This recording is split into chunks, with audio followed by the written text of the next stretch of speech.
What's up, Undisputed listeners? It's your boy, Sharpe. I wanted to tell you about my new podcast, Club Shay, where we always do something before two something. Each week, I sit down with a guest for a drink and conversation, and as host and proprietor of Club Shay, I've welcomed in esteemed guests such as Snoop Dogg, Floyd Money Mayweather, LeVar Ball, Isaiah Thomas, just to mention a few. Whether I'm talking to an athlete, a musician, an actor, or a lifelong friend, Club Shay is a place where people share inspiring and motivational stories about their journeys to prominence. The new episode drops every Monday on Apple Podcasts, Spotify, or wherever you get your podcasts. Subscribe to Club Shay now and make sure you never miss a new episode. Now back to Undisputed. Welcome to the Undisputed podcast. I'm your host, Jenny Taft. This podcast is the full show from today's episode of Undisputed from start to finish. We've got a busy slate, so skip Shannon. Let's get to it. Welcome to Undisputed. We are live from LA. I'm Jenny Taft here with Skip Bayless and Shannon Sharpe. Good morning. Good morning. How are we? I am great, Jenny.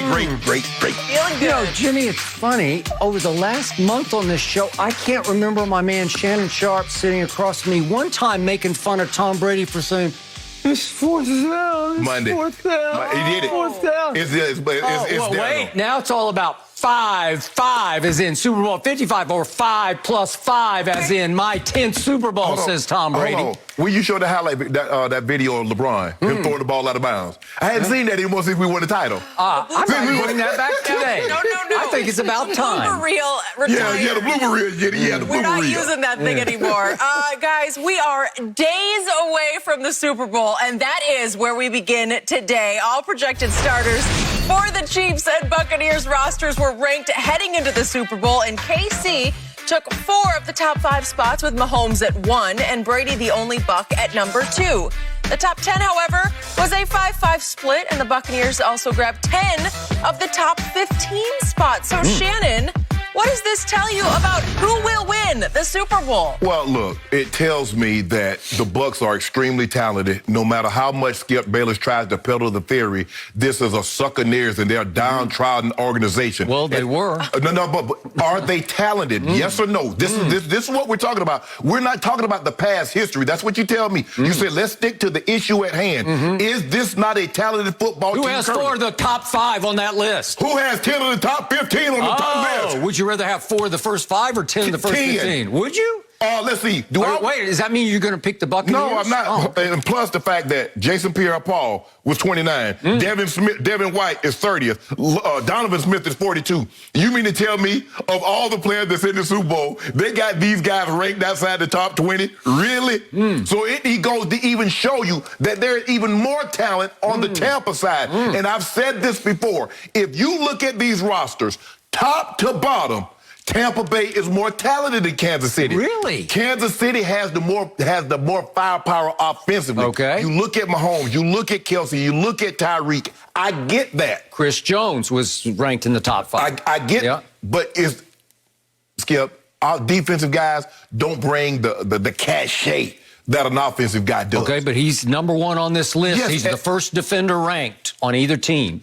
First defender ranked, but how many of the top 5 are offensive players? Well, obviously. That goes to show my point. And 4 of those top 5 are Chiefs. So I get where because it's an offense-driven league. Remember, Skip, the quarterback, people want to see points, and the Kansas City Chiefs can provide that. But it also tells me, Skip, Patrick Mahomes is going to have to play one of his better games because if he doesn't, Tampa Bay has more than enough talent to beat them.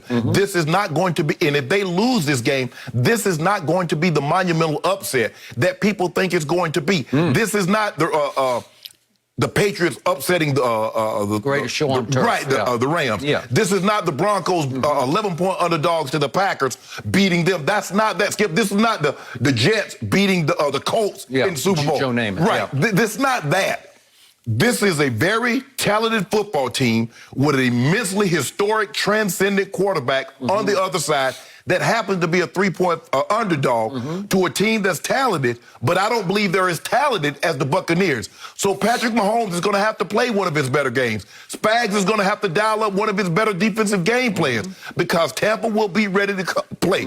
So that's what this tells me. Looking at this ranking is that the Buccaneers are more talented top to bottom than the Chiefs. But a lot of people, because of Patrick Mahomes, believe the Chiefs will win this game. Just because of Patrick Mahomes, because most people think he's already the GOAT. Correct? No, I don't think people think that. They do. They just think he's the greatest ever, not on achievement, but on eye test. That he's just better than, at this moment, he's better than Brady's ever been in his life, right? Yes. Okay, got it. So, I ask again, why did Tom Brady look around the NFL landscape and say, I choose Tampa Bay? It's because of this list, because he saw it coming before, at least I saw it coming. Right. I think we were, I'll go so far as to say I was shocked he chose Tampa Bay, right? Well, I think we were all, before the simple fact, Skip, is Tampa Bay. But as you say now, when we look at this list, you see why he chose Tampa Bay. So there was much conjecture and speculation to the point that John Lynch and your man Kyle Shanahan admitted they seriously considered, let's take a run with Tom Brady. Right. I think they should have. That's just me. I think they should have just said, let's try 2 years of Tom, maybe 3 or 4 years of Tom. With that roster looked better at that point than this roster looked. But here's the thing. The question was, Skip, is there's a lot of people that probably want to take a chance with LeBron, but LeBron chose the Lakers. Would Tom Brady have been interested in the 49ers as he is in Tampa? Okay, well, he's from there, and that was his childhood idol team, Joe Montana's 49ers. Yes. So it just made sense. I'll go home and I'll finish at home, but they said no ultimately, okay? So you believe he would have, if they would have said, Tom, we loved it? I do, because they were the Super Bowl runner-up, and it came within a late throw of Jimmy Garoppolo missing Emmanuel Sanders for them to win the Super Bowl. But what about his boy? That means his boy is not going to have a job. Him and Jimmy G are close. You think he really would have cared about that? Well, that would have been if Kyle and John Lynch had said, look, we've had our run with Jimmy G, and we think we've gone as far as we can go. And they would have to convince Tom, it's okay, we're going to trade him to X, Y, Z. Okay. The Chargers were also in the mix. Obviously, Justin Herbert turned out much better than we thought. Yes. But I thought that was his destination. And that's where I thought, because he's had a home out here on the west side of Los Angeles and Brentwood before. So I just thought it's a natural segue for him to close there in a new stadium. They're opening up SoFi this year. So it would be marquee value. And yet he said, no, let me see. And he starts looking down. He had already graded this roster. Yes. So he's saying, okay, I got it. He's going deeper and deeper, and he's saying, man, this is a talented football team. Yes. Not star power dominant, because they did have 2 Pro Bowl receivers last year who did not make the Pro Bowl this year. Right. But now we look at this list. Well, obviously, Mahomes is at the top. I'm going to get to that in just a second. But 3 and 4 are no doubters to me. Yes. Tyreek, and they go Kelsey Tyreek, which is, that's what I argued yesterday. I would slightly take Kelsey over Tyreek in overall value, but that's just me. But whichever way you want to go, 3-4-4-3 for those two, they are the 2 best receivers on the field on Sunday evening in Tampa at Raymond James. And then I was a little surprised at Chris Jones, because he doesn't catch my eye enough, but he is a game wrecker. And they are saying, Pro Football Focus, that they have him graded right behind Aaron Donald every year. Okay, so that's firepower, man, in the middle of that line. And he is hard to deal with. And both the Tampa guards and the Tampa center, who are all ranked fairly high, especially one guard and the center on this list, they're going to have their hands full trying to keep him out of Brady's lap. Right? Because, as you always say, the best way to get to Brady is to just annihilate the pocket right into him, because he can't can't scramble. He's not a scrambler. So if it breaks down, you know how he goes. It's just going to be duck and cover, and so there's nowhere to step forward and make the pass. Okay, so now we get to tier 2, and all of a sudden you're saying, well, wait a second. Here they come, and they tie it up at 5-all through 10, but then the next 5, they've got it. And you're saying, wait, how can that be? Well, it's because all of a sudden it kicks in with Chris Godwin, Mike Evans, that's 11, 12, and 13 is Antonio. Well, they get the next 5 on the list. And then Shaq Barrett and Carl Davis. Okay, and boom, all of a sudden, they're up 10-5 through 15 players. Skip, think about this. It's hard for me to see there's a better defensive player. I believe the second, at worst case, 3rd best defensive player that's going to take the field is Devin White. How's he ranked outside? So to finish this off, if you go all the way down to 30, they win 18-12. So they have 18 of the top 30 players. Well, that should tell you that in and of itself, they got a shot to win this game. Yes, okay, yes. Just on depth of talent. Yes. And that's top 30 talent, Yes, okay? yes. I'm with you on Devin White. I just about, my teeth almost fell out when I said, because I kept looking for Devin White. I said, did they leave him off? That's what I was looking. Did they leave him off? I No, did the wait a same second. thing. I'm like, He's hold on. 30th?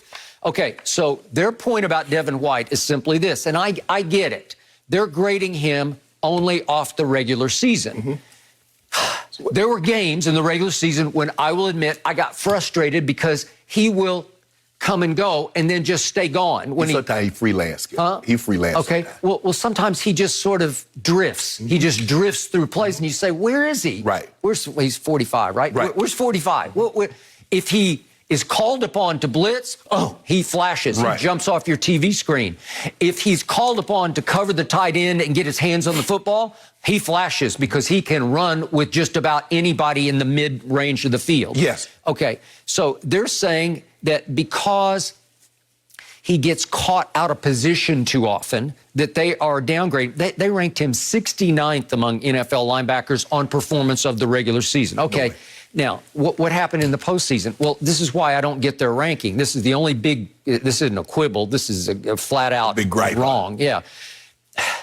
In the postseason, for any linebacker who played at least 75 snaps, where you played 2 or 3 games, Right. he ranked number 1 by Pro Football Focus. He was the breakout star So, of the... Skip, what are we supposed to do with these 8.5 sacks he had in the regular season? Was he out of position on those? What are we supposed to do about these scooping scores, those interceptions, those leading the team in tackles that he had in the regular season? Are we supposed to disregard that? And how do you know Skip, first of all, unless you know what they're calling, how do you know he's out of position? It's just how the play turned out. It looks like he's lost on the play. And it happened to my eye test. Sometimes I'd say, where are you going? What are you doing? He might get caught out of position, Skip, but his makeup, his recovery is second to none. He can close ground like a man that size is not supposed to be able to move like that. Well, they had his teammate, his much elder statesman, way up high on this list in Levante David, right, because he's way ahead of all the rest of them. Okay. Now let's go to the top of the list, shall we? So when I open this up, I will tell you this. Given Pro Football Focus's grading of Tom Brady this year, regular and postseason, I fully expected Tom Brady to be number 1 on this list, and it was your guy. Yeah, I told you. Well, you told me, but they didn't tell me, because all year long, just for the record, they graded Tom Brady number 2 in the regular season, but Mahomes was number 4. Right. Yes, Aaron Rodgers number 1. So it was 2-4 versus Mahomes in the regular season. Yes.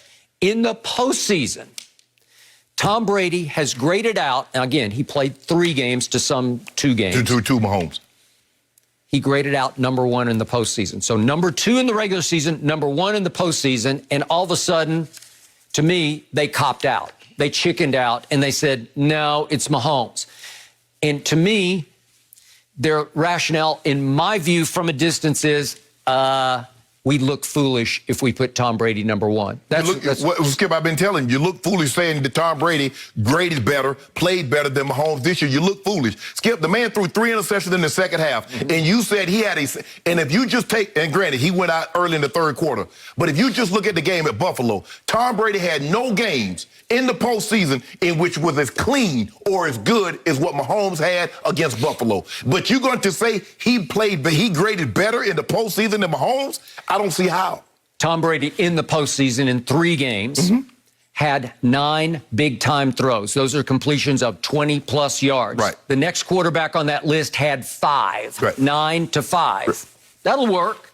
In the regular season, Tom Brady had 36 completions of 20-plus yards. That was by far the most in the entire NFL. Yeah. So he led the regular and the postseason in big-time throws. That grades, that just shoots that mark way up in their grading system. But Skip, he had the most attempts at big-time throws, but he didn't have the best completion percentage on big-time throws. So shouldn't that be, Skip, if I hit the most home runs and I have the most strikeouts, really? I mean, that's not the same. It's saying, okay, yeah, I had the second most home runs, but I batted .325 as opposed to somebody hitting 55 home runs, batting .272. Okay, I got it. But look at degree of difficulty that Tom Brady just faced in the postseason. he had to go on the road against the #2 ranked defense. I'm just going statistically, #2 at Washington. Yep. I'm gonna use what you did against me. The bubble situation. Because there were no home crowds, it's really not a home field advantage. Okay. That's what you used on me against the bubble with Okay. LeBron. All right. Just remember the #2 ranked defense in Washington, Yes. and a pass rush that was at least top 5 because it is so deep in first-round picks. So that's what he's up against in game #1. Game #2 is against his arch rival and nemesis, the team that had annihilated and humiliated the Bucs in Tampa Bay the last time they had seen each other. That's the #4 ranked defense in New Orleans, and he beat them and Drew Brees at their place, fans or no fans. I'll give you that. Then at Green Bay, there were some fans there. It sounded pretty loud to me because they let enough in that it would reverberate, and they made a lot of noise. That was the #9 ranked defense, and that was Aaron Rodgers. So #2, #4, #9 defenses, for what it's worth, on the road with no home crowd, nobody to back you up, against Drew Brees and Aaron Rodgers on the road, and he still graded out #1 overall. Skip, a lot of part about being defense is being able to have the crowd into it. The crowd knows you can't hear the snap count. You're getting pre-snap penalties. I'm be able to jump the count. But if Tom Brady can go up there and says blue 19, ready, set, hut, and everybody can hear, I've lost the advantage of having the home field of what I fought for all year. Okay. So that's what you told me about LeBron. LeBron had the bubble that nobody else wanted to be there. He was able to lock in. So you can't say one guy benefited from being in an isolated situation while the other guy didn't. Okay, so I actually love this ranking because Tom Brady does not miss a trick. He sees and knows all. He just will never respond to any of the above. He's as non-committal and non-controversial as any quarterback who ever played in a Super Bowl game. Okay, Skip, this is what I ask you. If we say we're going to take Tampa and we're going to take the Bucs, general managers, and we're going to ask the other 30 general managers who played the best football this year, Tom Brady or Patrick Mahomes, what do you think they're going to say? I don't really care what they say. I know why we care what pro football folks say then? I don't know.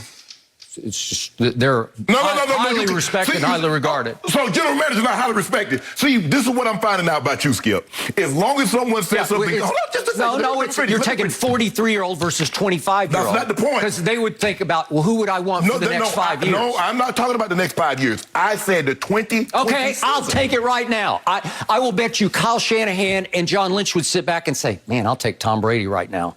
This game right here, right now.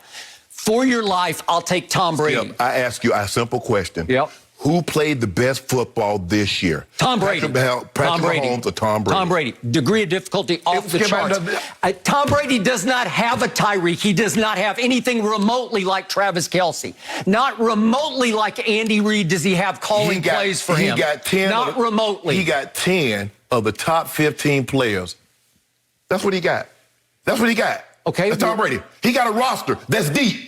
Who would you rather have? Let's ask those general managers. Would you rather have Tyreek and Kelce? You don't care what the general managers think. You just told me you didn't care what they thought. I'm giving into your logic here, right? Okay. But let me ask you a question. No, you didn't let me finish. Okay, go ahead. But I told you, Tom Brady is Jordan-esque. He's just like Michael Jordan. He sees all. He just doesn't respond verbally. He responds on the freaking football field. And that's what he's going to do on Sunday night. Patrick Mahomes has been disrespectful to him for 2 weeks. He's one of the best, if not the best. Then he's the GOAT, with sarcasm, says Patrick Mahomes, because he thinks he's the GOAT already. So you see, that's fine. So anyone that doesn't bow down to Tom Brady, they're being disrespectful to him.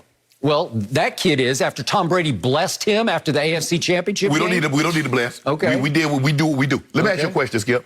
Can you tell me where the Chiefs offensive linemen that made this top list?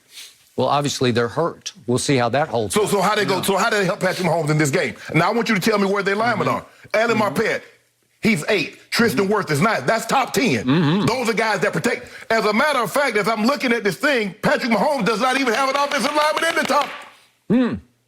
Yeah, but he's the GOAT. Oh, hold on. He's off the charts. We've never seen anything like him before. So what's he need linemen for? Oh, so Tom Brady. So what about Tom? What about him? He's immobile. He's a 6th-round pick. This guy should have been the first pick in the draft. Who? Mahomes. Only Andy Reid saw it coming, traded up to what, 10 to get him? Yes. Okay. Yes. Yeah.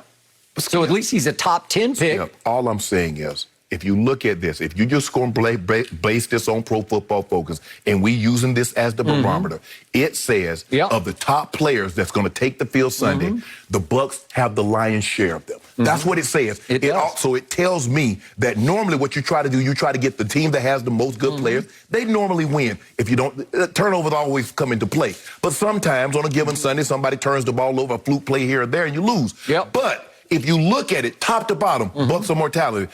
This being an upset if the Bucs win is not the upset that you're trying to play it up to be, because what you're trying to do, you're trying to build more into it. That Tom Brady did the unbelievable. Skip. Okay, time out. You're talking out of both sides of your mouth. How? You're telling me that Patrick Mahomes is much better than Tom Brady at quarterback. Far better, it's a joke. Is this a skills competition one-on-one? It's a joke matchup. Let me ask you a question. Is this one-on-one Tom Brady versus Patrick Mahomes, or is it the Bucs versus the Chiefs? Well, obviously, in the end, it comes down to quarterback play. Who plays the best in this game? And Tom's got to do more with less. More with less. Oh, my goodness. Oh, my goodness. He doesn't have a Tyreek. He doesn't have a Kelsey. So let me ask you a question. So when he threw those 3 second-half interceptions, he did more with less.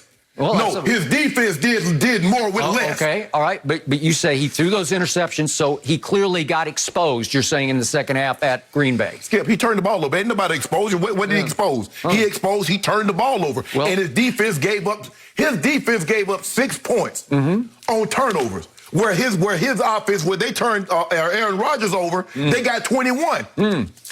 Well, I hate to remind you, but 4 years ago on this show, you said it was time for Tom to retire. That's neither here nor there. We're talking about right now and the talent that Tom Brady has around him. Okay. So if he was so great, why didn't he take where did he take New England to the Super Bowl last year? He was in decline, obviously. That's what the Hall of Famer told. Oh, no. In decline. Time to go home again. It's time to go home. 4 years, 3 years, 2 years, and 1 year ago. This is what I noticed about you. When it was all the receivers couldn't get any separation when he was in New England. He goes to Tampa, now it's all Tom Brady. Oh, who is Mike Evans? Who is Chris Godwin? Who is this? And yada, yada, yada. So what you try to do is never Tom Brady's fault if they lose. It's all Tom Brady's fault when they win. I can't let you do that, Skip. Well, I can't let you just throw the offensive line back at me, how decimated they are, because it sounds right now like neither of the Tampa safeties is going to be full speed or even speed enough to play in the game. It sounds like both are very iffy. I tell you what we'll do. We'll swap you. We'll take out our 2 safeties if you take out your 2 offensive tackles. We'll make it fair. We'll do it like that. You good with that? I didn't think so. If it's Patrick Mahomes versus 2 backup safeties, God, that should be a mismatch. Hold on, let me get this right. Because Aaron Rodgers had 2 backup safeties the whole second half. You got 2 backup tackles against JPP and Shaq Barrett. Wow. And they got 5 sacks on Aaron Rodgers. Patrick Mahomes against those guys? Except you told me Aaron Rodgers is much better than Tom Brady, and I don't know what happened to Aaron in the fourth quarter, but he wasn't very good. He was like a sucking ear in the fourth quarter. We saw what happens with pressure to quarterbacks. The same thing that happens with Tom Brady. We see him come. In Super Bowls, what happens? He succumbs to the pressure. So it's not unique to Aaron Rodgers, although you would like to make it is about that, but it's not. Well, I'm glad it's a mismatch at quarterback because Tom's paying attention and taking notes. Mismatch. Nobody said it was a mismatch. Everybody did. That's what you just told me. This is a joke. I've been trying to tell you that. Now, all year, they said Tom Brady graded higher. In the postseason, they graded higher. Come time to Super Bowl, Patrick Mahomes at the 1 spot. Okay, so you got me. I told him that's why I needed him to grade my high school papers. I could have went to D1. I'll take Tampa +7. How about that? No. Why not? Absolutely not. I got a decrepit 43-year-old who's going to limp out there and should have to limp all the way into the sunset and go home. You got the better supporting football players around that guy. It's all about the quarterback in the Super Bowl. Skip, not necessarily. Not necessarily. Unless you tell me that the Bucs have the Ravens defense from 2000, then you got me. I've seen in instances they kind of look like that. Did you see them keep Aaron Rodgers out of the end zone? He had it 1st and goal at the 8. Did you see Tyreek get 203 receiving yards in the first quarter at Tampa on this same field? But you keep telling me they brought them to a boil come December and January. Yep, just enough to go on the wild card road to get to the Super Bowl. No mercy. Hey, Undisputed listeners, I wanted to tell you about our brand new Fox Sports app and website, foxsports.com. Reimagined for the modern sports fan. Go ahead, download the new app right now. You don't even have to pause this episode. Every day on the new app and website, you'll see the top stories in sports, plus a rich world of written content, videos, social media, and analytics to give you a 360-degree view of the most important stories of the day. Streaming live TV has never been so easy or elegant. Every Fox Sports game, including all pregame and postgame shows, are just one click away. For the extra invested fan, we also go deep with real-time wagering lines, trending prop bets, win probability, and key player projections. Download the new Fox Sports app or visit www.foxsports.com. No mercy. Hey, Undisputed listeners, it's Charlotte Wilder here to tell you about my new podcast with Mark Titus called the People Sports Podcast.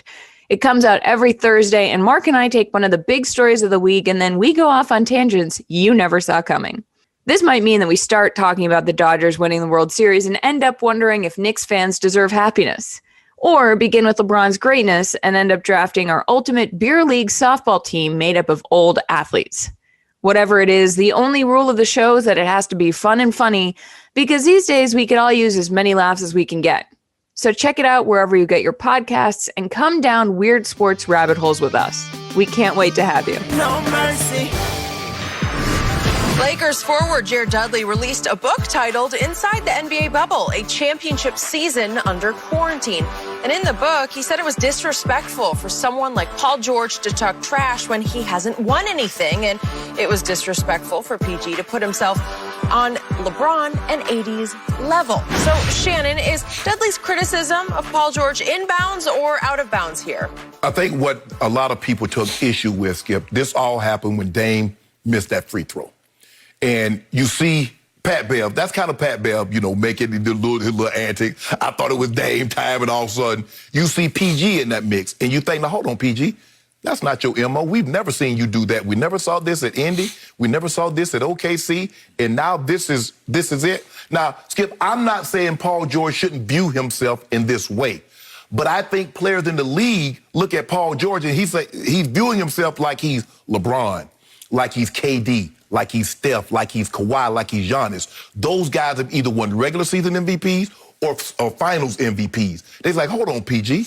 Bro, I understand. You're a very talented player, but there's tiers, there's levels to this. And these guys that I just mentioned, they're top shelf. You're not on that shelf. So stop thinking you should be on that shelf. So people took issue to that. If you look at it this year, Devin Booker, say, hey, set your soft you-know-what down. Now, we understand that Seth Curry has an issue with it. We know what that's about.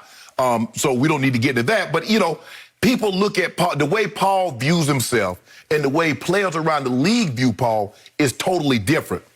Paul George is off to an unbelievable start in the 2020-2021 season, Skip. He's playing phenomenal. But none of that matters because we've seen Paul George play great in the regular season.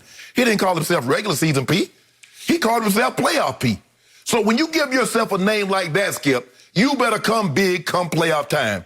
Now, he's won one playoff series since that finals 2014 against LeBron and the Heat. He's won one. Now, what, Skip, if I'm not mistaken, aren't we in 2021? 2020, where we are. And he won that one last year against the Dallas Mavericks. So Paul George is, and that's the thing I love about sports, Skip, because you get to update that resume. Now, Paul, and I'm tired of everybody beating up on Paul George, too. Let the man have a break. He didn't perform well. He hasn't performed well in the playoffs, especially in OKC. Skip, that what he did to Russ after finishing third in the MVP, and then that game against Utah, and Russ asked him in the locker room, say, Paul, what you got for me? And he said, I got a strong spade hand. I got 5 on me. Gave him 5 points on 2 of it. That can't happen again. So I'm going to give him a break. And Skip, this a book. So this book was written a long time ago. It's just coming out now, Skip. You know how it is. So you get that delayed reaction. Yep. He probably said this, the bubble was in June? So he probably started writing it, probably finished it up in July, August. Probably. And here we are just getting it now. Well, so it's a grand total of 42 pages, so I don't think it took too long. So in other words, he about to finish that up. He was working on that in the bubble. He was I think they were doing it diary style. Right. So he was, yes, they were sort of writing it on the fly. So, look, PG is off to a great start. The only way PG is going to stop all this commentary about his play is to bust butt come playoff time. And if he does that, he'll shut these people's mouths up. Well, don't look now, but he's busting butt right here, right now. I know it's still early in the regular season, but he's doing it. He's doing it. But Skip, Skip, you remember now at OKC, he finished third in the MVP voting. And then what he do? He go to Utah and give you 5, a strong spade hand. That's all he had for you. I will remind you, I know it was a while back, and it was very, very early because it was opening night. But he's on a mission because that first game against your Lakers, he dropped 33 on you, and he hit 5 threes in that game. But in the second half, he just went off on you. He went crazy. 26 points in the second half. 4 out of 5 from 3 just in the second half. And it turned the game around. It was all Paul George. Yes. And last night, I believe he was responding directly to Jared Dudley. He made 8 out of 9 threes. Not easy to do. No. Make 8 out of 9. He was crazy, go to the moon hot. He was. And again, it was just Cleveland, but it was a back-to-back after they played what I think was an NBA Finals preview against, obviously, the Nets at Brooklyn. I mean, Skip, you say just Cleveland, but Cleveland's tough. They play hard. They got those 2 little guards. Everybody, they will not quit on you. Okay, now back to Jared Dudley. I'm going to try to walk softly on this because I know Jared pretty well. And I like Jared a lot. He's a good man with a big heart. That's why he's still on the Lakers, because he's one of the nicest guys in professional basketball, and he's found a home in LeBron's locker room because LeBron likes him, because he's fun to have around. He's always upbeat, in a good mood. He's always got a smile on his face, and he's got something funny to say, you know, lively to say. I think LeBron said every championship team needs a guy like Jared Dudley in the locker room. He has become, to me, the Lakers' mascot. That's what it is. And I know that's very derisive and dismissive, but that's the role that he plays, because I was thinking Udonis Haslem of Miami Heat. All right, okay, but he wrote a 42-page book after he played 31 total minutes in 21 playoff games. Well, he barely got in just like the mop-up. He was like mopping up for the mop-up, right? You know, he comes after the janitor, right? I thought you was going to tread lightly. Okay, That ain't treading lightly. So my response last night was, I thought of the response that Ben Simmons had to Jared Dudley a couple of years ago when Jared, you know, he criticized. I'm not saying he called him out, but remember after Game 1, they stole Game 1 against the Sixers in the playoffs when he was then on the Nets, obviously. And his quote was about Ben Simmons, that he's a great player in transition, but once you slow him up in the half court, I think he's average.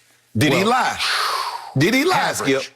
Well, Ben Simmons didn't take it very well, because he came out and laid a triple-double on him in Game 2, and then in Game 3 he went for 31 without Embiid playing. Remember that? And that was the first game back in Brooklyn. Okay? So do you remember the classic response from Ben Simmons, which I'm about to echo, after when he was asked about what Jared Dudley said to him? Can you see it, please? Jared Dudley comments about you yesterday. He says, I think you're a great player in the open court. What do you think of that? It's coming from Jared Dudley. It's coming from Jared Dudley. Come on. That's it. It's coming from Jared Dudley. What did Ty Lue say before the game last night? He said, a book? Jared Dudley? Huh? Okay, so that's my response, too. It's coming from Jared Dudley. Come on. I know you have to say something controversial to help push the book a little bit. And this is semi-controversial, but look, I don't want to kill the messenger here. But I am going to disqualify him. I'm going to dismiss him because it is Jared. And he has hung on for a long time in this league, many of the years as a good 3-and-D player, because he was the ACC Player of the Year coming out of Boston College. And he was the 22nd overall pick in the draft by, guess who? Michael Jordan. Another one of those.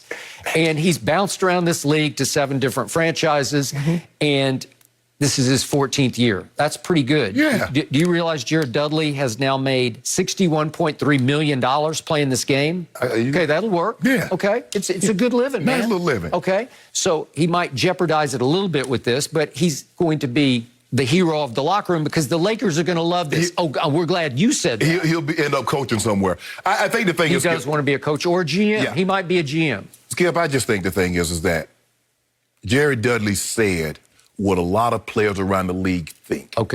is that Paul George views himself on that top tier. The guys that have won finals MVP. Skip, when Russ went to Houston, he viewed himself as an equal. He said, well, James, you haven't won anything. I haven't won anything. I got an MVP. You got an MVP. I see ourselves as equal. Paul George, like, he sees himself as an equal to Kawhi. Kawhi has 2 Defensive Player of the Year, 2 Finals MVP. Yep. KD has Finals MVP, regular season. Steph has regular season. LeBron has both. Giannis has MVPs. And guys are looking at them like, bro, you carrying yourself like them without the baggage, without what they have. Okay. So what have I sometimes called Paul George in the postseason? George Paul. Right. Because he turns into George Paul because he's not an alpha male. Right. He's not the leader. He's not the takeover guy. He's not a superstar, but he is a star. Yeah. Because, listen, 6'8", 6-time All-Star, and 4-time All-Defense, that'll work, man. Yeah, he's feathery smooth. He can shoot the 3. He can get the mid-range. He can get the. He still got ups. Even after that broken ankle, I think he broke his ankle, broke his leg. Skip. He's come back. He seems to me he looks better now than he did before he broke his leg. Okay. So we're not diminishing the man's skills. I'm just saying, Skip, you know how you build your name in this. You want to be a legend, you got to play good in the playoffs. Okay. Magic Johnson and Bird and Jordan and LeBron and Kobe, Shaq, all those guys, they made their name.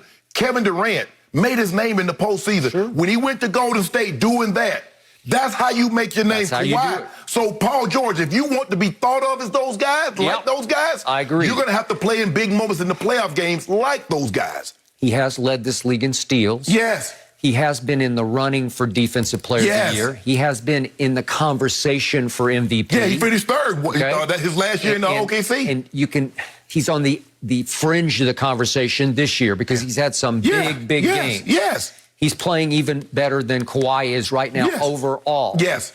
By the way, quick aside on Kawhi, he played another back-to-back last night because he's on a mission to prove everyone wrong. So he's committed this year. He had no choice. Because I can assure you this is what we know. Had they won the title last year, Kawhi Leonard would not be playing because it would have been justified. I'll buy that. It would have been justified that he can take these back-to-back. He has a big something to prove right now. And Ty Lue is saying, bruh, we kind of need you. We got to do this differently. And the thing is, Skip, Ty Lue has when Ty Lue has played with Shaq and Kobe, he's played with Mike, he's coached LeBron and Kyrie. He has a certain level of cachet and credibility not a whole lot of NBA coaches has. Okay. So when he speaks to those guys, they're like, okay. Okay, so let's give Paul George one last break in the bubble last year because he was very open-hearted about, man, I lost it. Yes. I got depressed. I was just mentally lost. I needed help. I needed some counseling. And he just went public with it, right? Yeah. And a lot of people looked down their nose at that. Right. A lot of people laughed at him. He did bounce back in a game, remember, against the Mavericks. He had a huge game when everybody thought he was about gone, right? Mm-hmm. Okay? But when it was time to rise and shine, as they were looking ahead to you guys, and they had the little old Nuggets standing in front of them, they did not rise and shine, either one of them. I will give you that. Well, I see the thing with what got Paul is that if you look at it, Skip, and this is the way we look at it, it's the people that are calling him soft. You look at Devin Booker. See, Skip, let me tell you how sports are. When I was playing up and all through, there are certain people that can call you soft and it wouldn't even bother you. Devin Booker and Seth Curry calling me soft, that's gonna bother Paul George. He's like, huh? Y'all think I'm soft? Me? The way you... Okay, good. Well, you've been called out. Yes. But in the bubble, he became the biggest target in sports. Yes. The easiest target. Yes. And Jared Dudley took a shot at the easiest target in sports. Okay, Skip, you're right. He low-hanging fruit. Right. He was easy to plug. The lowest hanging. But Skip, at the end of the day, he's not regular season P. Yep. He playoff P. So he didn't seem to get real upset when he was asked about Jared Dudley's comments, and he just basically said, God bless Jared Dudley. He can talk all the stuff he wants to talk, but just God bless him. Right. Another point taken. Mm-hmm. He's also on a mission, as is his team, to say, okay, watch this. Yes. So you've been called out. Let's see how you respond. And my final point is, I will give Jared this, because he did go on in his text of his book to say they also, as a team, got very upset by the billboards, and I don't blame them for that, because I don't think that was Paul George's doing. Yeah.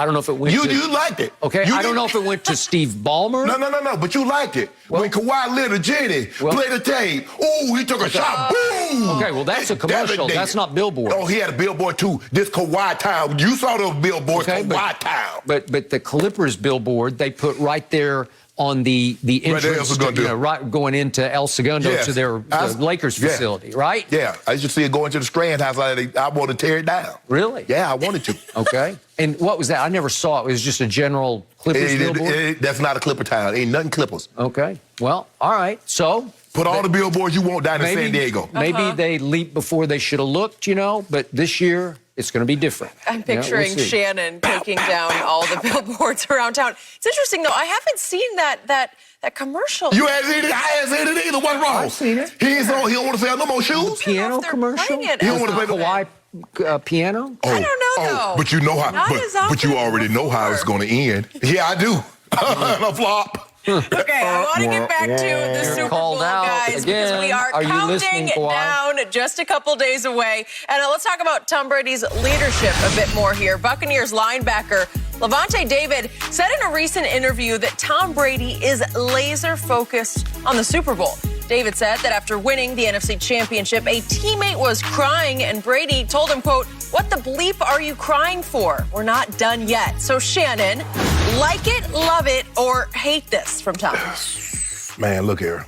Normally stories about the locker room stayed in the locker room. But it seems to me that everything that Tom Brady does that paints Tom Brady as a more mythical and a more magnanimous and the greatest leader of all time is that it seems to come out. Devin White said, man, I was a little disappointed that I didn't make the Pro Bowl. And he looked at me and was like, D, I don't give a bleep about no Pro Bowls. There's another bowl I want. I'm like, bro, wow. Like, I've never heard that one before. I could have swore I've said that plenty of times to guys. I'm sure John has said that plenty of times to guys. I know a lot of other players have said that's not the most important bowl. Skip, look. It's a fairy tale. No, I just think when we won the AFC Championship game in Pittsburgh, Skip, we were very excited. Because we went back and we beat a team that had beaten the brakes off of us. But as in our excitement, I was like, hold on, guys. At the beginning of the season, we weren't talking about winning the AFC Championship game. We was talking about going to San Diego, and that's what the Super Bowl was. I said, I'm talking about going to see Shamu. I'm trying to win the Super Bowl because that's how we're going to be remembered. Anybody cry? I don't think so, Skip. Okay. No, I don't think anybody cried. Who crying in a football game? This ain't no romance novel. This ain't no movie. Big grown ass men, man. Y'all see. That's probably why y'all not gonna win, right there, Skip. Right there, cried in the locker room after the game. Jeez, after a win, really? Really, Skip? I mean, really? Shannon, they were the Succaneers. They were 7-9. They were going nowhere slowly. And all of a sudden, the GOAT said, I choose you. And lives changed. Oh, my God. And all of a sudden, they wake up after going 3 times on the road as a wild card team, and they are going home to the first ever home team Super Bowl. But it just, Skip, Brady understands, and that's the problem that I don't think enough people have. Brady understood from a very long time ago is that I'm playing for Super Bowls, and if a Pro Bowl, All-Pro MVP comes along with that, I'll take it. Far too many guys put it the other way. If the Super Bowl comes with me making the Pro Bowl, making the All-Pro team, I'll take that. Okay. Brady just shifted it. Super Bowl first, and then everything that comes after that, I'll take that. Okay. Did Tom Brady volunteer this story as he was being interviewed? No. He never does. No. He never would. No. He's not going to make his own mythology, right? He gives you nothing in the interviews. Right. This came from Lavonte David during a podcast. And the key to this is we don't know the player in question. Right. I don't know if he was a second stringer, third stringer, practice squatter. I don't know who it was. But here's the difference. I've always told you Tom Brady is Jordan-esque, but there are many stark differences between the two of them. The difference in this one line, what the F you crying for, we're not done yet. That's what Lavonte said that Tom said to whoever was crying real tears, okay? The key to that is the tone of how you said it. I believe Tom Brady asked it as a question. Why are you crying for? With some sympathy behind it. But you just know why he said it, Skip, because you said they were the Buccaneers. Okay. They were just 7-9, and now we go from 7-9 and we in the Super Bowl. Okay, here's the difference between Brady and a guy I knew very well in Chicago because I covered him, Michael Jordan.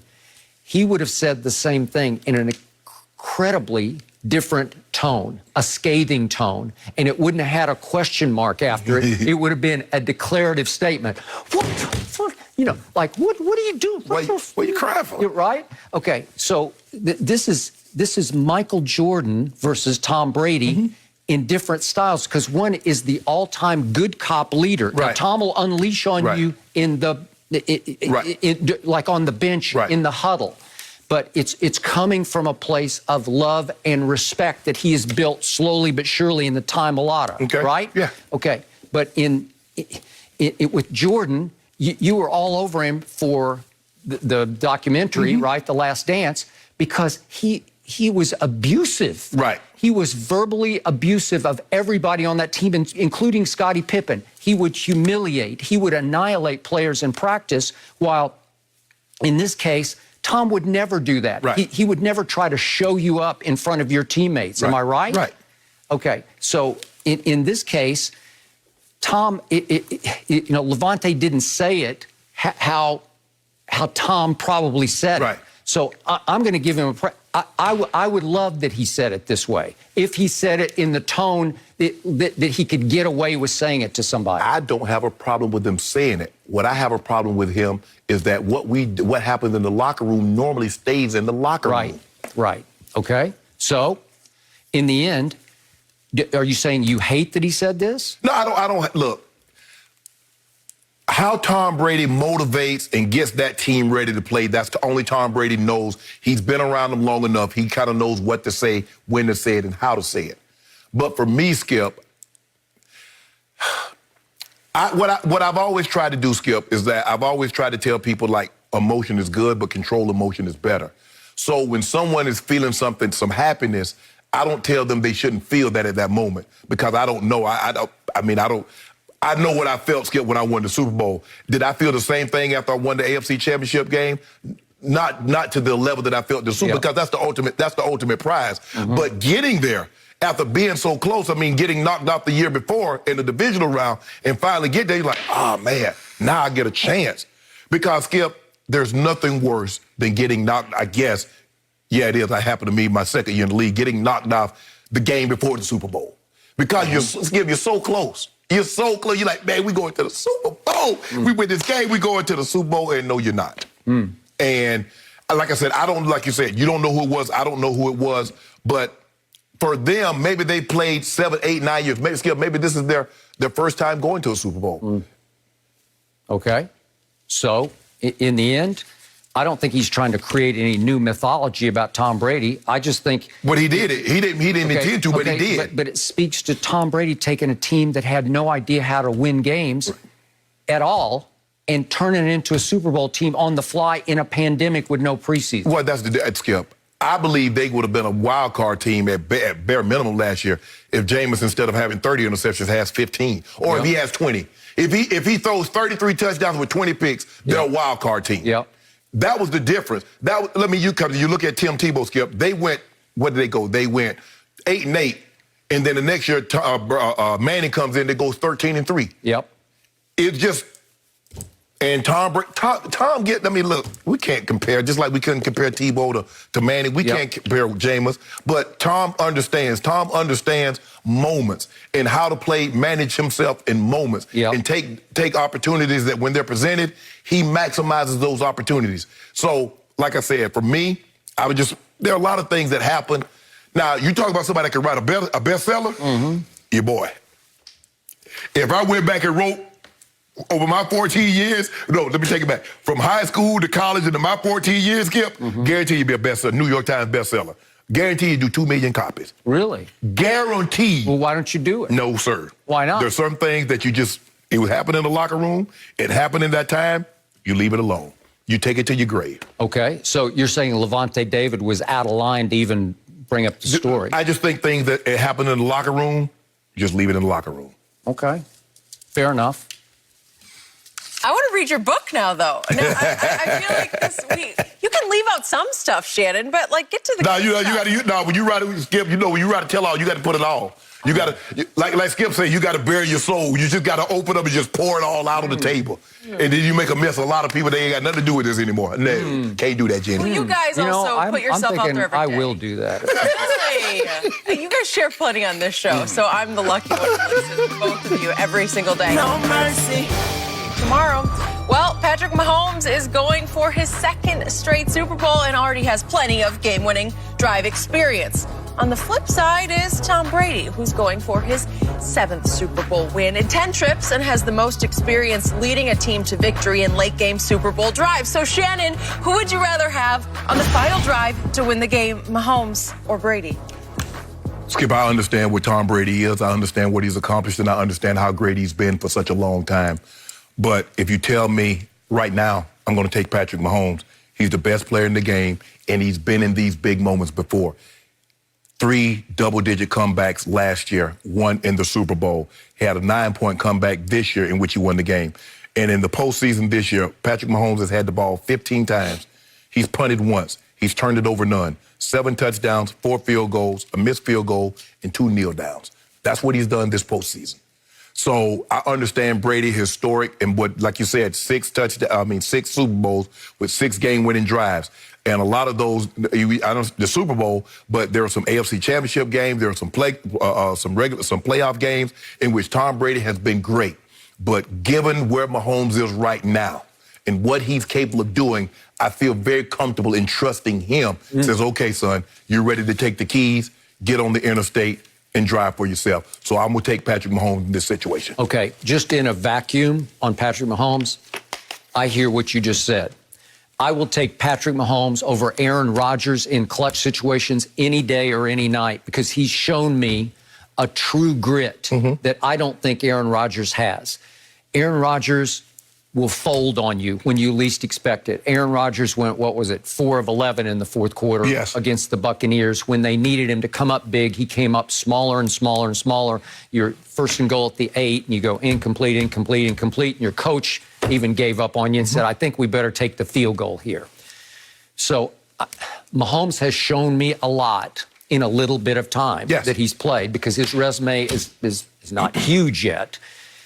He did come back in those 2 playoff games at home last year, and then he did come back in the Super Bowl. I thought he was shaky with the late third quarter interception, early fourth quarter, but after that, he got away with the 1 big pass, 3rd and 15 from his 35. I thought it was more of a punt than a pass, and Tyreek came back and fair caught it, but it was the play of the game because it saved the game, and it was 44 yards. So I will give you that. And then he went down and cashed, and he went down and cashed in, and they overcame a 49er team that had Jimmy G at quarterback. But he did that. So I'm going to give you those. But this question to me is classic because now we're back to when will you ever learn? This guy just keeps on keeping on because he's that one guy that I always tell you, there's just one guy in sports I'm just not going to bet against. And if you told me this Super Bowl between those two, and I would love this situation, if it's going to come down to a final drive for one and then the other, my money's on 12, not 15, just because 12 has done it again and again and again and again and again. In the biggest moments of his life, even though he doesn't have a signature walk-off play, it's always spectacularly unspectacular. It drives people, especially you, crazy because it's just methodical, robotical. It's just choo, choo, choo, choo, choo, choo, choo, right down the field. But he doesn't miss. He doesn't. Any of those 6 game-winning drives, if you make one little mistake and they catch it, you're done, right? It's game over. But he kept pulling it off again and again. And then just let me finish about those 2 AFC Championship games because there's the one against Jacksonville. You're down 20-10, and you got 12 stitches in the palm of your hand. You can say it's more mythology, but it was the truth. It happened. He cut it on a Wednesday in practice. I don't know how. Maybe he didn't. You were skeptical of it. Maybe he fell down the stairs at home. I don't know.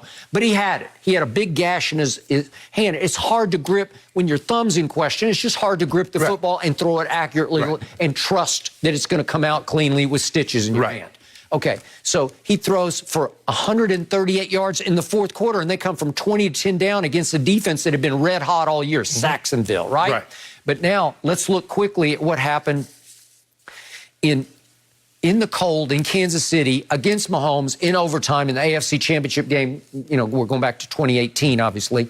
What happened? It's 3 straight 3rd and 10s he faced, and the first one is to Edelman that goes for 20 yards. And then the next one's 3rd and 10 to Edelman over the middle for 15 yards. And now another 3rd and 10 he faces, and this one goes to Gronk for 15 yards. First down, first down, first down. It's impossible. No one's ever done that because no one gets faced with 3 straight 3rd and 10s and converts them in the cold in overtime. And obviously, your guy didn't even get the ball back. That was it. I'm glad you said that. Okay, well, he didn't get the ball back. You do realize, like, in that game that you're talking about and mentioned, Kansas City scored on their final 3 drives. Mahomes scored 24 points in the fourth quarter, including a field goal when he got the ball back down with 32 seconds on the clock. He did that. Okay. And the only reason that Tom Brady, I believe, won the game is because one, somebody called head, somebody called tail. They won the toss, and he never got the ball back. Kind of like what happened in Tampa. You guys got within 3, Mahomes got the ball, and you never got the ball back. But so you played this game. You know how hard 3rd and 10 is. Yeah. It's hard enough to do one of them as opposed to 3. Think about this. The man, in order for you to have this opportunity, he had to score 24 points. Now, remember, Tom Brady threw an interception in the fourth quarter to even give Mahomes a chance. So that did happen. Okay. So the thing that I feel comfortable with is that because he's done it more than once, he feels confident he can do it again. That's why Brady's successful. Once you've had success doing it like this, Skip, it's like routine. You don't look at it as a comeback. You look at it like, okay, it's the first quarter. It's the second quarter. You don't look at it as a pressure situation because you've done it so routinely that it's second nature to you. It doesn't even faze you. Okay. Brady's biggest problem is perception that he doesn't have a walk-off play. There's no signature, and he's not going to throw a left-handed pass. He's not going to throw a no-look pass. He's not going to throw it between his legs or behind his back. He's not going to escape the pocket and scramble 15 yards to his right and then double back 15, 20 yards to his left and close his eyes and throw it as far as he can for a 75-yard touchdown. He just doesn't do that. I don't think he's obviously capable of doing that, and he knows. He knows that. So he was a 6th-round draft pick for a reason. He was moderately recruited out of high school for a reason. He was not a top college recruit quarterback, and there's a reason he couldn't win the job outright at Michigan. Skip, he went to the University of Michigan. They don't waste scholarships. They're not giving scholarships to Tom Brady even out of pity. No, it wasn't out of pity. Yeah, but, so he earned that scholarship. Okay, but I'm saying if you go back and look at the recruiting list of that year, he was not at the top of the list. No, there were other guys that were better. Yeah. But the mere fact that he got one to go to that university speaks volume to his talent. They thought something. Oh, sure. And he was a late-round draft pick in baseball by the Montreal Expos as a catcher. Okay. I just look at Skip. I just look at it. Patrick Mahomes has 7 playoff wins. 4 of them he's been down by at least 9 points and come back. Okay. And won by double digits. Okay. What happened on November 29th at Tompa Bay? Well, obviously, the Bucs got blown off the field in the first quarter. Really blown off the field for much of the first half. Right. And then in the second half, actually the last 3 quarters, here came Brady. He threw for 313 just in the last 3 quarters of that game. And slowly but surely, the defense started to draw a bead on Patrick and sort of figure out, I'm sure they just figured out, let's just drop back and play zone for the most part. Let's not let Tyreek get behind us anymore. And Mahomes threw for 104 in the second half, which by his standards is not that impressive. Here came Brady. He had 2 long drives just in the second half, the fourth quarter of that game, because he went 75 in 8 plays and hit Mike Evans for a touchdown. And on that play was 4th and 3 from the 31. This is the first touchdown. Then the second drive is 73 yards and 10 plays. And if we could see a couple of plays on this drive, it's 3rd and 5 at his 32. This is 3rd and 5, and he just throws a fastball, a rocket to Mike. How he got that in there, Cubs? What you call him? Honey Badger had a dead beat on that, Skip. You see how he tried to jump in front of it? He did, and then this is the touchdown to Mike Evans, the second touchdown of the fourth quarter to Mike Evans. There's a little mustard on that pass, but he beat, I think it was the corner on that side badly. I think it was Breeley. So the point is, all of a sudden, he's got 2 two long drives, 75 and 73, and it's 27-24. Right. Well, I told you, I think they're going to win that game if you can give him the ball one more time, but your guy killed the clock. Right. And he made 2 or 3 plays with his legs and with his arms. Let me ask you a question. In that championship game, if Tom Brady doesn't go down and get a touchdown, do you believe Patrick Mahomes is going to beat him? In the overtime game. NFC championship game in 2018. You believe Patrick Mahomes is going to beat him? Well, now we're back to, is Bill Belichick overrated? Well, how many times did Bill Belichick let down Tom Brady? Because remember, I'm going to say it again. In the first Eli Super Bowl, Tom did what he always does. He drove him 75 yards for a touchdown with 2 minutes left. He hit Randy Moss with a 6-yard touchdown pass. And all of a sudden, they're up 14-10. So you don't just need a field goal. You need to go get a touchdown. Right. Eli goes 83 yards against Belichick's vaunted defense. Well, what's that about? Why does Belichick get a pass for that? And Eli had the great escape on the 3rd down, and he closed his eyes and flung it down the field. Because Coach Belichick, when the score was 24-14, he didn't allow Russell Wilson to get another point. Okay. When the score was 28-3, he didn't allow the Falcons to get another point. So, but you won't give him credit for that. You say it's all Tom. I'll give him credit, but remember, Tom's just controlling the ball like crazy. The Falcons don't have the ball very much. Skip, they did get the ball because even when the score goes 28-10, the Falcons had the ball. So even when the score goes so the Falcons did get the ball. Okay. He didn't let them get any more points on their possessions. Okay, I'm ready to say on that day against that defense, I don't think even Patrick Mahomes could have thrown for 246 yards in the 4th quarter and overtime of that game against the Falcons. That's extraordinary. Brady doesn't get credit for that. 246. So who gets credit for pitching the shutout the second half? Who gets credit for that? Okay, well, you got to have some defense, or you can't overcome 28-3 without some defense. But I give you a prime example. Look at the Philly game. Okay. Brady threw for the most playoff yards ever. 505. But because his defense couldn't get that one stop. Okay. That one stop. But I'm going to tell you this again. The end of that game, he throws a perfect Hail Mary and hits Gronk right there in the end zone. Gronk's not a leaper, but it hits him in the hands right there. For a Hail Mary, come on. Okay, but it hit him in the hands. It's a beautiful throw, and their DBs grabbing, jostling, slam. You know, they're just going to let him play. Right. But I thought Gronk should have come down with the ball. I think he got both hands on that ball and could not come down with it. Okay, well, he almost pulled that off. 505 passing yards, that would have been another 50 yards. Yeah.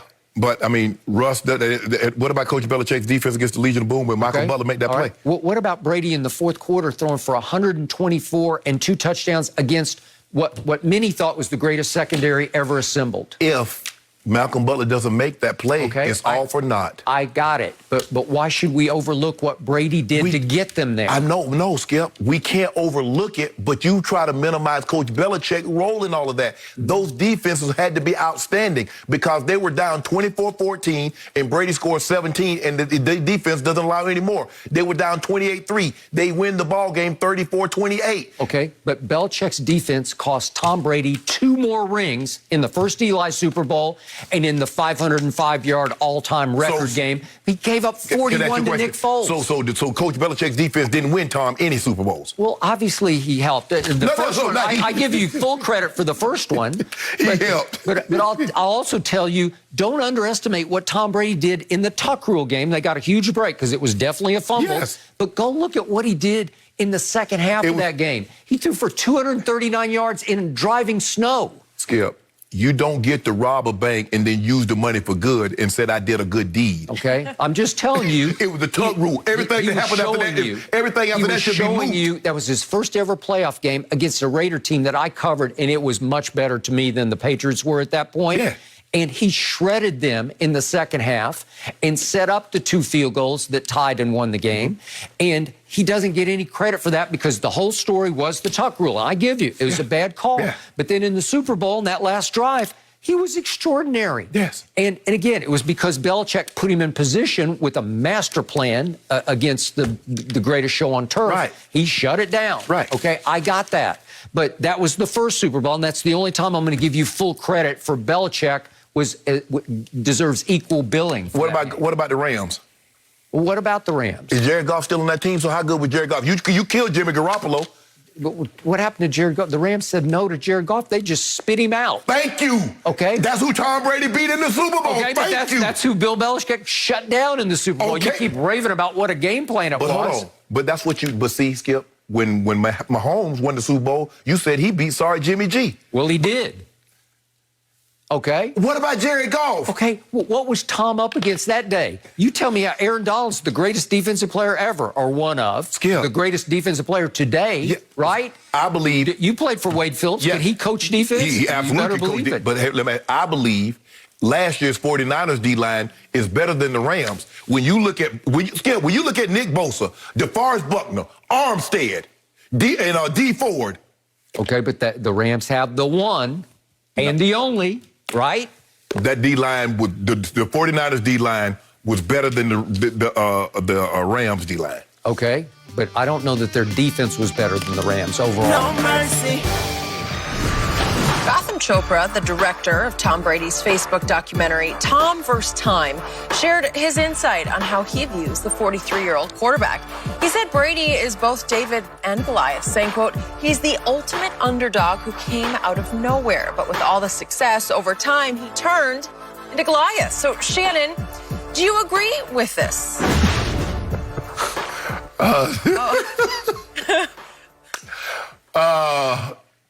Skip, for me, if Tom Brady had been let's say Baker Mayfield goes on to do what Tom Brady has done, say win 2 or 3 Super Bowls, I would say Baker is an underdog because he goes from one walk-on to another walk-on to the #1 draft pick, Skip, and then he becomes that. Tom Brady was highly recruited. Wasn't highly recruited. I mean, he wasn't a 5 or 4-star recruit. No. But he went to a very prominent university, University of Michigan, which is a Gold Star program, and he landed in the ideal situation. David was a little shepherd boy that he went to see his brothers who was fighting and the Palestinian giant Goliath, the Goth. He's a Gath, excuse me. And Skip, so for me, I don't even know how we respond to this. No, I do not think Tom Brady is David.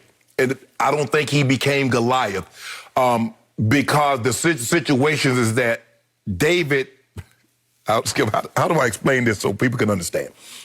David, oh my goodness, Tom Brady chose to play football.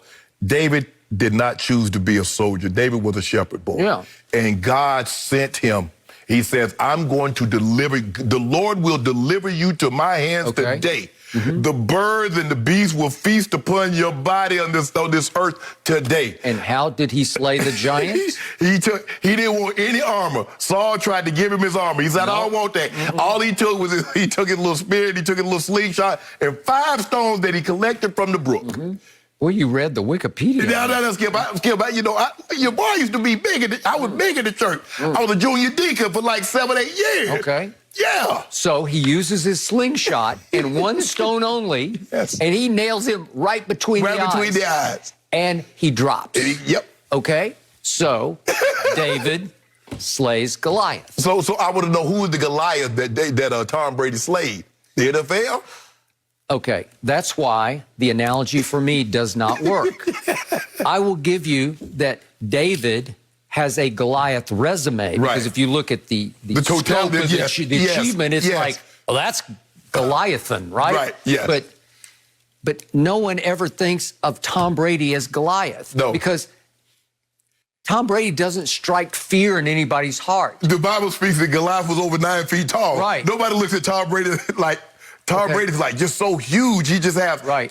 Look, Goliath could slay an army with his bare hands. Yes. That's how intimidating he was. That's the force of nature that was Goliath. It was basically one battle. You sent out your best, your champion. Goliath beat him down, and the situation is the same for 40 days. Okay. So I'm glad we're doing this, just because I would like to put in perspective Tom Brady's accomplishments in all of his 9 Super Bowls. Mm-hmm. Do you realize he hasn't blown anybody out in his victories, nor has he ever been blown out in a loss? Right. They're all very close games. They're all David-esque kind of games, right? He's going to need all that he's got. Lord help him. And there's no spirituality going on here. Nobody ever said he's he's a child of God. Right, he's anointed with it. Because I don't even know what his faith is. He never talks about it. Right. So it's not like we got Tim Tebow operating here, right? Okay. So now we look at the margins of victories. Yes. Or just the margin. Let's just defeat and victory, okay? So it goes Rams by 3 in that for the greatest show on turf. Then Carolina win by 3. Philly by 3 against Donovan McNabb. Then they lose to Eli by 3. Then they lose to Eli again by 4. Then Seattle, they win by 4. Atlanta, it was 6 because they scored a touchdown in overtime. And then Philly was an 8-point game that still was a 1-score game because he's throwing into the end zone. Now they'd have to go for 2 tie, but it's a 1-score. And remember, the only double-digit margin is against the Rams, and it's because now my guy Zerline, it was 3-3 midway fourth. But my guy Zerline, now the Cowboy kicker, was the Rams kicker that night. He had for him a chip shot. It was 48 yards, but it was an easy kick for him late in the game to cut the score down to 7, and right? Then maybe onside and you get it back again. And he missed it. Right. Well, they were in position for it to be, no more than a 7-point game. Okay, so if you do the total, if you just do the point differential for all these wins and losses, Brady is a plus 1.6 points in the Super Bowl. Right. Well, that's absurd. That's all David-esque, right? There's no Goliath operating here at all. Correct. And remember, I covered so many Super Bowls going back into the late 70s, 80s, 90s. Right. That were unwatchable. Yes. They were blowouts. The NFC, until we broke the stranglehold, all of them was blowouts, Skip. Okay. With the exception of the one in Tampa, the Giants-Buffalo, when it was the right. But other than that, they were blowouts. Your quarterback, number 7, John Elway. Before you got there, he had already played in 3 Super Bowls. They were blowouts. He had lost those 3 Super Bowls to the Giants and Phil Simms 39-20, and then to Washington 42-10 he lost. That was to the Doug Williams breakthrough Super Bowl. And then 2 years later. And then San Francisco and Joe Montana was 55-10. These are Super Bowl games with Super Bowl parties across the country, and people are just they're not even watching the game. It's over. Then Shannon Sharpe arrives, and you beat Green Bay 31-24. But then you beat Atlanta pretty handily, 34-19, I think it is. Okay. Then my teams, the Cowboys juggernaut of the 90s. What happens? They get Buffalo back-to-back, and they beat them 52-17 and 30-13. And then San Francisco with Dion breaks through, and they get San Diego in the Super Bowl, and they beat them 49-26. Then Dallas with Dion wins 27-17 over Neil O'Donnell and Pittsburgh Steelers. Didn't Green Bay beat New England by double digits? 35-21. That was the Brett Favre breakthrough Super Bowl. And then you guys do a number on the New York Giants, 34-7 with Shannon Sharpe, now a Raven. Right. Okay. Look at the blowouts, and every Brady game has been 1 score except for one that should have been 1 score. And it hasn't been very often, Skip, that the games have come down. I remember like Joe in the earliest, the game came down to 1 possession. It was like the last one I really can remember was like Joe in Miami, I think, against Cincinnati. Yep. When he hit John Taylor on 200 jet slant. Well, that was a breakthrough for me because I'd covered so many blowouts. I was like, aha, finally, we actually have a game here. Or you get Washington against Miami when Ringo breaks off that 43-yarder. That was big. That was on a strike year of 82. Yeah, so the games were, like you said, they were 14, 21, 30-point blowouts, and it's never close. And then all of a sudden, Tom, every game that Super Bowl he plays in seemingly is close. But, and I agree with you, and that was the analogy, the point I'm trying to make. If Tom is David, who was the Goliath that he slayed? Not. I mean, what's his big... Listen, his greatest adversary ever in a Super Bowl is coming up on Sunday night. Right. Because if there is a Goliath, a budding Goliath in this game, it's your guy, Patrick Mahomes. He beat, Tom he didn't outplay him, but he beat Kurt Warner in that first game. Right. That's about as close as you can get to a top, what would Kurt be, top 20 all time? Well, at the time, I mean, what did Kurt throw for? He threw for like 350 yards in that game. Before Brady came along and broke it over the last couple of years, he had, 2 or 3 of the top passing Super Bowl games in history. So, Tom, Kurt was a 2-time league MVP. Right. And that's why I said, Skip, we're going to talk about this. You look at what Brady did. They had the Super Bowl, they had a Super Bowl MVP, a two-time league MVP, a two-time MVP in Marshall Faulk, and Offensive Player of the Year in Marshall Faulk. They had 2 Hall of Fame receivers. Yep. Isaac Bruce, Torrey Holtz are eventually going to get in, and Orlando Pace. Okay. All right. I got that. But after that, no. No. But hold on, wait a minute. But you keep telling me all these close games, that the Kansas City was winning by. And they don't look impressive. Okay. They keep winning these close games. Well, these are called Super Bowls. Okay, they're close games, right? It's a game, though, right? Yep. Okay, it's still kind of. But he keeps going David on everybody, and there's no Goliath in any of these games because but Skip, with the exception of only 2, he was favored, so he was the Goliath. Okay, going into the Super Bowl. No, it's not like he strikes fear in people's hearts. But I'm just saying. Okay, Patrick Mahomes strikes fear because they don't know. Like right now, Todd Bowles is thinking wherever he is in Tampa, he's thinking, God, if we're not right on cue, he could torch us, right? But Skip, because Goliath was the favorite.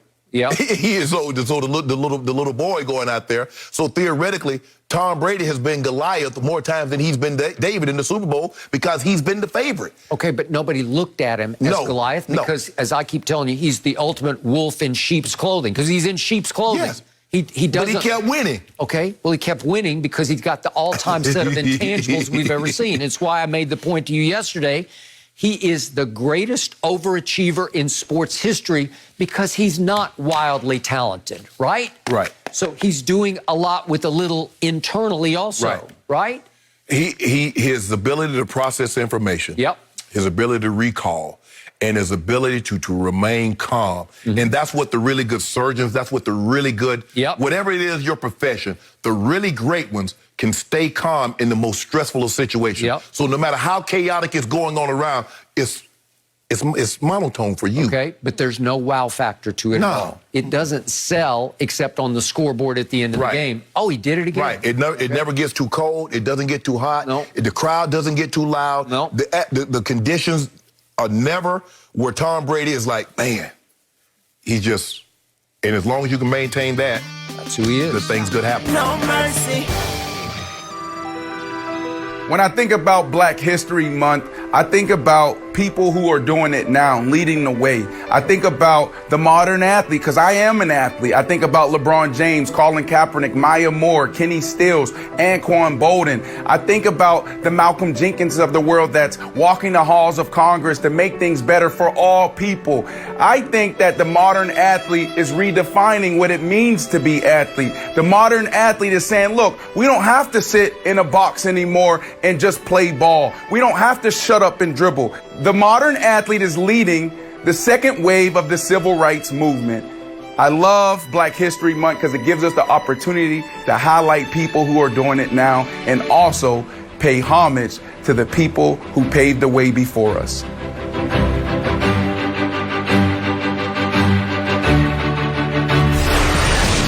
Lakers forward Jared Dudley released a book titled Inside the NBA Bubble, a championship season under quarantine. And in the book, he said it was disrespectful for someone like Paul George to talk trash when he hasn't won anything.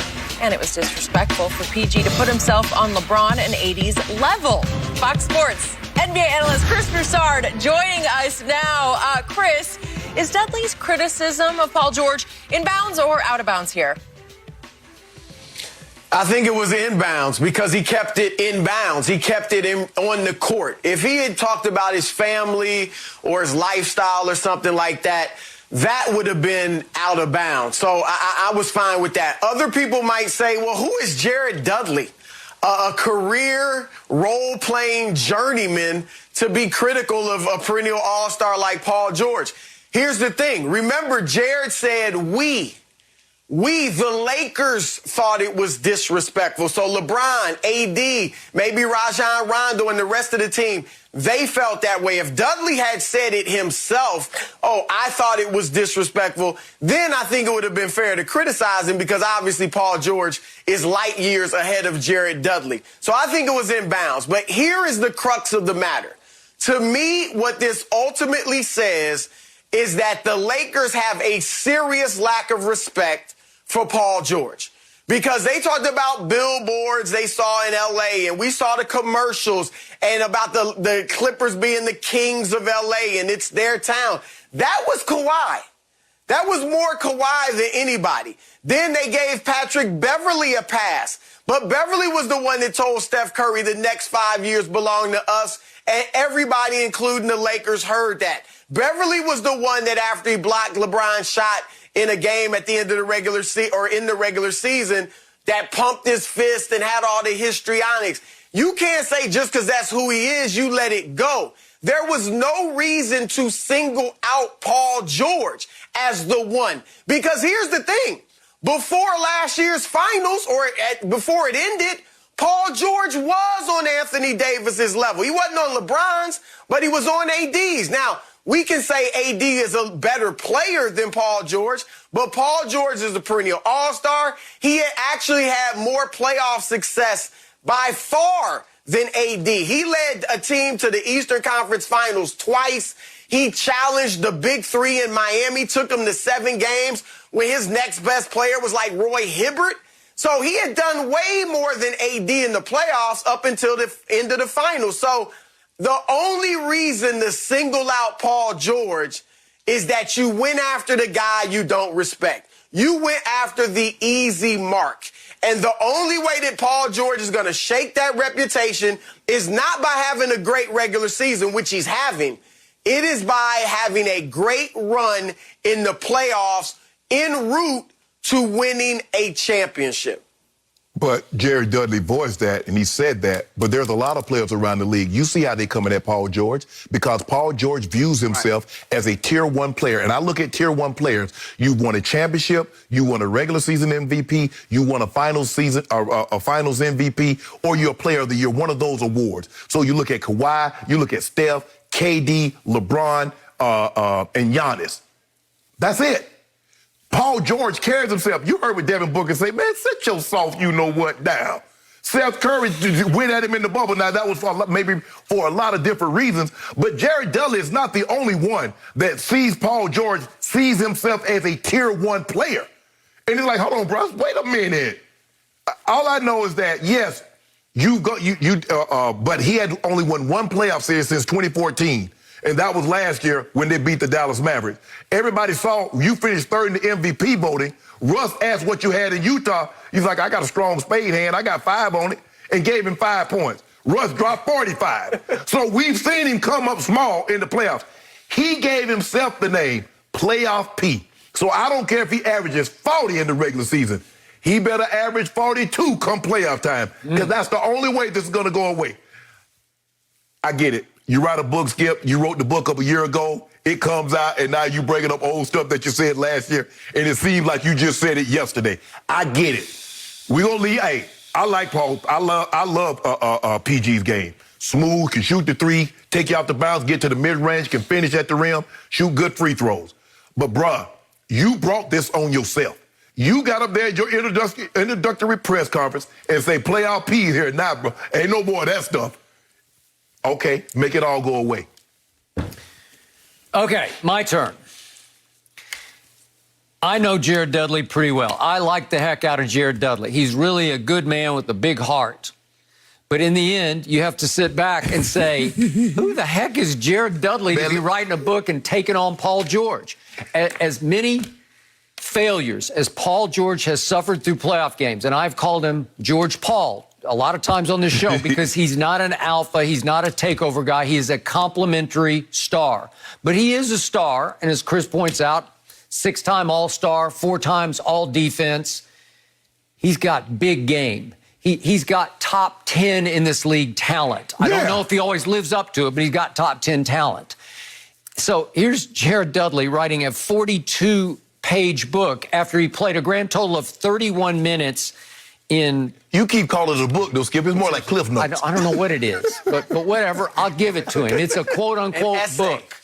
It is like Cliff Notes, but he played 31 minutes in the whole playoff run last year in the bubble, and it was all in mop-up of the mop-up duty. He comes after the janitor. You look at that Skip beating the man up. You talking about Jared Dudley. Now you talking about... Okay, but my favorite line was from Ty Lue before the game last night, and he said, a book? Jared Dudley? Well, that was my reaction. A book from Jared Dudley? Yeah. Really? And remember when he called out Ben Simmons, or at least he criticized Ben Simmons, and Ben Simmons was asked about the quotes. Can we see that real quick? Because it's a funny reaction from Ben Simmons. Jared Dudley comments good about you yesterday. You said that you're a great player in the open court, average in the half court. What do you think of that? It's coming from Jared Dudley. It's coming from Jared Dudley. Come on. Okay, so I'm not going to kill the messenger, but I'm going to discount the messenger to the point I'm going to dismiss the messenger. I get it. Chris says he's speaking for the team. I don't know if the team will love him speaking for it, but I'm sure that was the prevailing sentiment. LeBron, right? AD. Don't include me in this. We ain't say that like that. We got the utmost respect for PG. They will not. Yeah, they won't say it. Okay, I got it. But I do love that he wrote this, and it was, I think, in diary form, so it's like he's writing it on the fly, and then they're going to pull it together every day, and publish it. But listen, Paul George and Kawhi Leonard, if you haven't noticed, they're on a new mission this year. And Paul announced his re-arrival in game number 1 against the Lakers because he took it over in the second half, scored 26 just in the second half alone, and made 4 or 5 threes. I believe that he got his button pushed before the game last night, and I know it was just Cleveland, but it was back-to-back after what I thought was a finals preview game, a big, tough struggle of a game for the Clippers on the road at Brooklyn, and then they had to go to Cleveland against a very tough-minded young Cleveland team that will not quit, and they all played. Kawhi played. Paul George played, and Paul George hit 8 out of 9 threes. That was extraordinary, and I think it was in retaliation and reaction to what Jared Dudley had said about him. Hey, Chris, if you don't mind me asking, so what am I supposed to do about playoff P? Last year in Game 7, after they being up 3-1, he went 4-16 on the Game 7 against the Nuggets last year. Okay, in the elimination game, Game 6 against Utah in 2018, he was 2 of 16. That's when he put that strong spade hand of that 5 points on it. In the elimination game, Game 4, they was swept against Cleveland. He went 5 of 21. So what am I supposed to do about that, Skip? All right. That's playoff P. Well, what am I supposed to do about the fact that Paul George said in the bubble, it got to me, I needed counseling. Okay. I was depressed. Okay. I went into my shell, okay? I give him that because I think a lot of guys were going into their shell in the bubble, right? Not my guy. Okay, well, not your guy. And I give him that. He was the one guy that rose above the bubble and said, I got to keep my team together. What was another Jared Dudley quote on a podcast? I think it was on maybe Danny Green's podcast 3 weeks ago. He said, those boys did not want to be in that bubble talking about the Clippers. Well, they didn't. Half the Clippers were coming and going and in quarantine. It was terrible. They didn't want to be there, and they were looking forward to playing the Lakers, and they overlooked the Nuggets to their detriment. Skip, I'd like to add this to it, and you brought this up, Skip, in the bubble, or, during the bubble, after Paul George made those comments about being depressed and struggling mentally. And look, I think all of the players, the Lakers, the players throughout the league, I think they respect guys stepping up and talking about mental health. And, we've seen players now be more open about it. I think they all applaud that. However, you brought this up, Skip, and I think you were right. On the court, if they sense that is a weakness in you, they're going to go with that. And I think that's a part of this. Okay. It is do or die. It is. Dog eat dog. I got it. When we're going for a championship. Right. And if they think that Paul George is mentally weak or something like that, they're going to go at him. I've talked to executives around the league who've, again, while you applaud the players speaking about mental health, who've pointed out, well, can you count on this guy? Can you, remember we talked about this. And they take it as a sign of mental weakness because we all know how tough it is, how you have to be as mentally tough as you are physically tough to really win at the highest level. And I think that's a part of this, too. That's why Kawhi playing back-to-back. He knows what's at stake. Kawhi playing back-to-back. Ain't played back-to-back since 2015. Okay, Chris, we appreciate you joining us this morning, and we'll check in very soon. No mercy.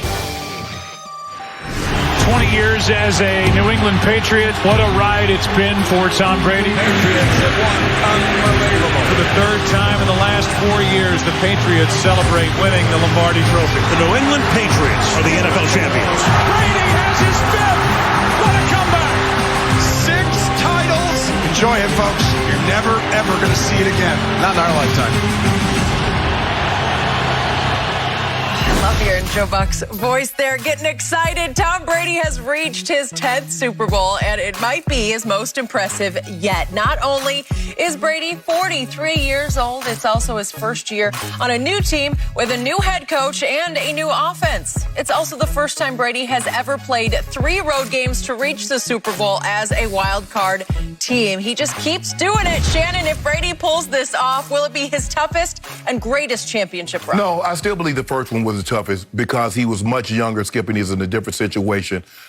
He beat the 3 seed. His first game, he opened with the 3 seed, which was the Raiders, the Oakland Raiders at the time. I was there. He beat them. And then he had to go beat a 13 and 3 seed Pittsburgh Steelers on the road. And then he had to beat what they thought was invincible, the greatest show on turf at a neutral site. So, Skip, I believe that was the greatest because I believe in this situation with the fans, there were 4,000 fans in the Superdome. There were 8,000 fans at Lambeau Field. And what it took away is what Aaron Rodgers and what the Dome was hoping for, the frenzy. We get a lot of false starts. Skip, they got 1 penalty. They got 1 pre-snap penalty. I don't think they had any at Green Bay. I don't think they had any against Washington. And so for me, Skip, I'm still going to say the first one was his greatest run because, and again, they were 14-point underdogs. They were only, They were favored against Washington. Maybe they were a slight underdogs. They were underdogs the last 2 3-point underdogs. But I still believe the first Super Bowl, Skip, I believe that was his greatest run, not this one. I do not. I remind you, they should have lost the tuck rule game. And then I remind you, Brady hurt his ankle in the second half at Pittsburgh, and Drew Bledsoe had to come back from his injury to save the day at Pittsburgh. And then most people give Belichick more credit for the greatest show on turf game because that was a defensive masterpiece by Belichick. I always give you that one. After that, I'm not so sure about Belichick's defense from there on. But, Shannon, if you really sit back, and again, we're presuming that he would pull this off against your guy, Patrick Mahomes. If he does pull that off, then on degree of difficulty, I think this is the greatest postseason run in the history of sports, given where you started from, because he took a team that was 7-9. There was pandemic. There was quarantine. There was no real offseason. There was 0 preseason games. You get thrown into the fire in game 1 against your arch rival at New Orleans. You don't get a bye week until week 13 after the heart of your schedule, in which you got to deal with New Orleans at home when you got annihilated and humiliated, the Rams, and obviously the Chiefs at home. And you lost all 3 games.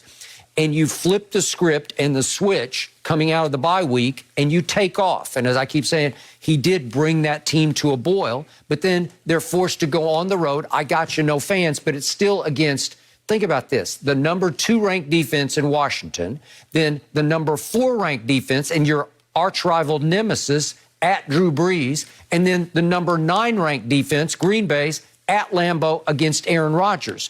Well, if he pulls it off against Mahomes, well, look at what you just did. You went through Drew Brees, Aaron Rodgers, and Patrick Mahomes. When all is said and done and the smoke clears on all their careers, will those 3 be in the top 10 all time? Yeah, probably right? so.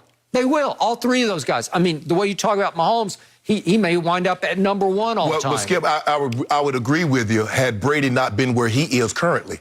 Brady did what he did in 2001, Skip, and he was just a little young pup. Okay. And you look at it, Skip, you keep talking about, the Tampa was the number 6 seed out of 7 spots, but they were one of the preseason betting favorites to get to and win the Super Bowl. Okay. So the Vegas, this year. This year. Okay, well, they weren't up high. I think they were like 6th or 7th. Yes. Right? Okay, yeah. But they're 32 teams. Okay, but they're up against the number 1 team, right? The betting favorite, the defending champ. But a lot of people had Tampa.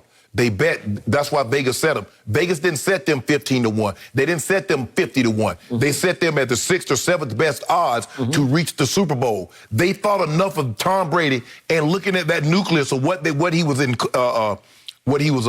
going to. Okay, but even you said, and you know this game, you've seen this happen. You've been in 3 Super Bowls and won all 3 of them. It's hard to do it the first time around. Yeah. You always said from the start, maybe in year 2 you got a shot. I thought it was year 2. But, Skip, it's kind of like the Ravens. I mean, it was the first year. We got there and it just, boom. We got hot. Okay, but the defense was absolutely loaded with all-timers, starting with your man, Ray Lewis, in the middle of that defense. Rod. And it was arguably, it's up there. It's an all-time top 5 defense. I just think the thing is, Skip, when you look at because you got to understand now what Kurt Warner was. He was a 2-time Super Bowl. He was a 2-time league MVP, a Super Bowl MVP. Marshall Faulk was on that team. He was 2-time Offensive Player of the Year and an MVP. Okay, I got it, which is why they were 14-point underdogs. Yes. And I know going into that game, I gave Brady and company no shot. Right. I thought it was a complete and utter mismatch. But you're at least giving them a shot in this game, correct? You gave them no shot in that game. I gave them no shot. Well, sure, I gave them a shot, but I gave them a shot at Breeze and at Rodgers just because of the quarterback and his leadership, his all-time great leadership in trying to transform them by, as I keep telling you, he installed the Patriot way in Tampa Bay. Right. And he taught them how to be professionals and how to win big games, especially on the road. So in the end, what he's up against, look, he's never going to get the credit because people are tired of him. They're tired of Brady. Like, I had enough of him in New England, now he's in Tampa. But see, the thing is that when he wins, he gets all the credit. But you give all the blame to Coach Belichick. When he lost, you said his sorry defense, his sorry this. You see? But it cost him the first Eli Super Bowl because he did his part. Okay, well, Skip. He got him in position. So what game did Brady play that cost Coach Belichick a Super Bowl? During the Super Bowl, yeah. What game did you make it seem like he played great every Super Bowl? He threw for 300 and he was clean. Well, he was pretty great in every one of them except for the Wes Welker play. And you said yesterday that Wes Welker should have caught the ball. So what about that 80-yard pick six that he threw against Atlanta? Okay, but he dug him right out of the hole. He threw for 246 in the fourth quarter and overtime. He put him in the hole, Skip. Okay, but he dug him out. Skip. The all-time great fourth quarter and overtime. Skip. No one's ever done that in the Super Bowl. You waterboarded me, and then you asked me, are you okay? You pulled my head out of the water. You doing this to me. You pouring the water up my nose. You can't ask me if I'm okay if you doing it. Are you saying Tom Brady waterboarded his team? He was doing it. Okay. He put them in this hole, Skip, the 28. How many times have you seen him dig them out of all kinds of holes? All I'm saying is, this is what I'm saying, is that I think a lot of people are resentful of Tom, is that when he wins, he gets all of the credit. Nobody mentions anything else. But when he loses, you place blame on the defense. You talk about the Wes Welker drop. You talk about the miss this. But nobody gets credit. Ain't nobody, all you mention is Tom Brady against the Legion of Boom. Ain't one time have you mentioned Malcolm Butler in that play.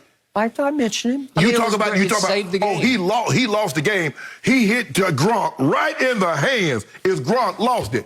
Well, I didn't say he lost the game, but he should have caught that. So what about the fumble? Should Brady have held onto the ball?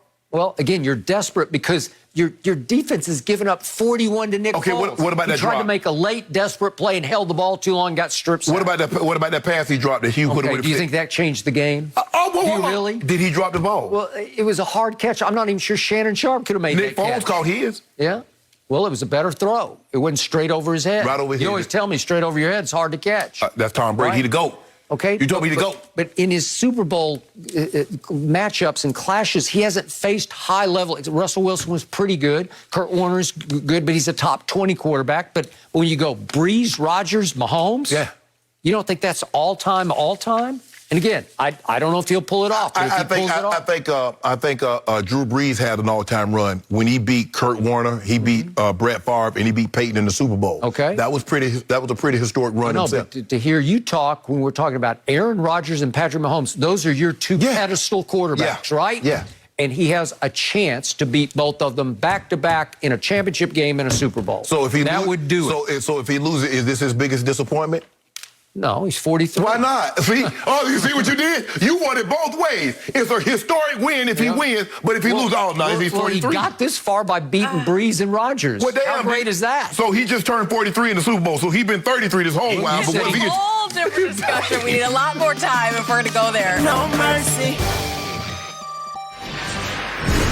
The Nets have won 5 of their last 6 games, and chemistry might be at an all-time high right now. Kevin Durant even praised James Harden for the one thing he's really not known for, his defense. Katie said Harden is a, quote, all-around defender, and it's an underrated part of his game. So, Shannon, does Katie have a point here? No. We've seen James Harden in the past 8 years at Houston. I'm going to disregard James Harden in OKC because he wasn't the Beard. He wasn't what we know him to be now. I'm talking about in Houston. So Kevin Durant wants me to unsee what I've seen over the last 8 years when he was in Houston. So am I supposed to believe KD or my lying eyes? So I asked him to pull a little tape. Now, you tell me if James Harden is playing defense. Hopefully the people at home can see that. Now, that's great defense right there. Yes, that's all I different. That's James Harden. I mean, he really go. I mean, boy, he did him up. Watch James Harden. This is just James Harden now. Now, you this. I won't. No. Boy, boy, that look like Elijah one. That's all Kobe Bryant there. Now, this is James Harden on defense. That's James Harden on defense. Now, he really played his tail off. That's lights out D. Man, stop this. Okay, Skip, I get it. We normally, what happens is your great offensive players, so they don't tire themselves out, they don't line up on the other team great offensive player. Occasionally we saw that. Kobe would take it upon the challenge. If it was a 2 or a point guard, Kobe would take that challenge on. A lot of times, but you remember, Skip, in 2001, when it was Iverson, they put T. Lue on Iverson because they didn't want Kobe to tire himself out.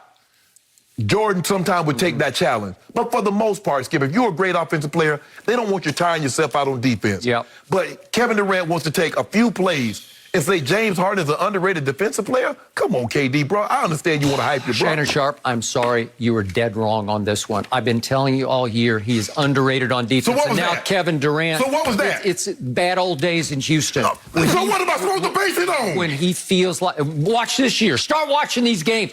Watch what he did to Kawhi Leonard the other night, because 3 times Kawhi Leonard... We don't have to talk because we're running out of show, but 3 times Kawhi tried to drive on him, and he is so strong in the lane. That's what Kevin brought up. He said when he's playing post defense using his strength, he stopped Kawhi cold 3 times. Last year at Houston, last year with Russell, he was top 5 in steals, top 5 in deflections, top 5 in loose balls. Do those count as defensive category? You better believe I just they want to know do. one thing. He has genius on offense and genius on defense. Nash is raving about his defense because he is special on the defensive end, because he can see it and feel it before you execute I just want to know one thing. How many times have you heard somebody, boy, James Harden did a number stopping Steph Curry. Well, he did a number stopping Dame Lillard. He's never been in this position before. As Steve Nash keeps raving, he is willing to sacrifice for us. He's playing point guard and he plays defense when it's time against Milwaukee or against the Clippers. Hey, if you don't mind me asking, why didn't Giannis Antetokounmpo take him? What did Giannis say? Since KD said what he said, what did Giannis say last year's All-Star game? What did he say, Skip? Kevin knows. Kevin knows what happened in Oklahoma City. When he came off the bench one night, he took Kobe for much of the second half. He was making it hard on Kobe Bryant. James, when he feels like it, can really lock you down. What did Giannis say? I don't really care. What has Giannis ever accomplished? So now, help me out. So what's now he ever done? Now you only care what he's a 2-time, he's a back-to-back MVP. And what's he done in the playoffs? Help me out. So now, I've seen 2 big You were just hyping Paul George. What has Paul George done in the playoffs? Did I say he's ever done anything? He's actually accomplished more than Giannis has in the playoffs. Back-to-back MVPs. How many back-to-back MVPs have there been? Stop it. He comes up smaller than I am in the playoffs. You know it, and I know it. Skip. James, look here. For the last 8 years. James Harden's going to make you eat your words. Just watch. Just watch. It's on his resume. 8 years of bad defense is on his resume. And you want to just wipe it away after two games? I've been watching. And 3 possessions.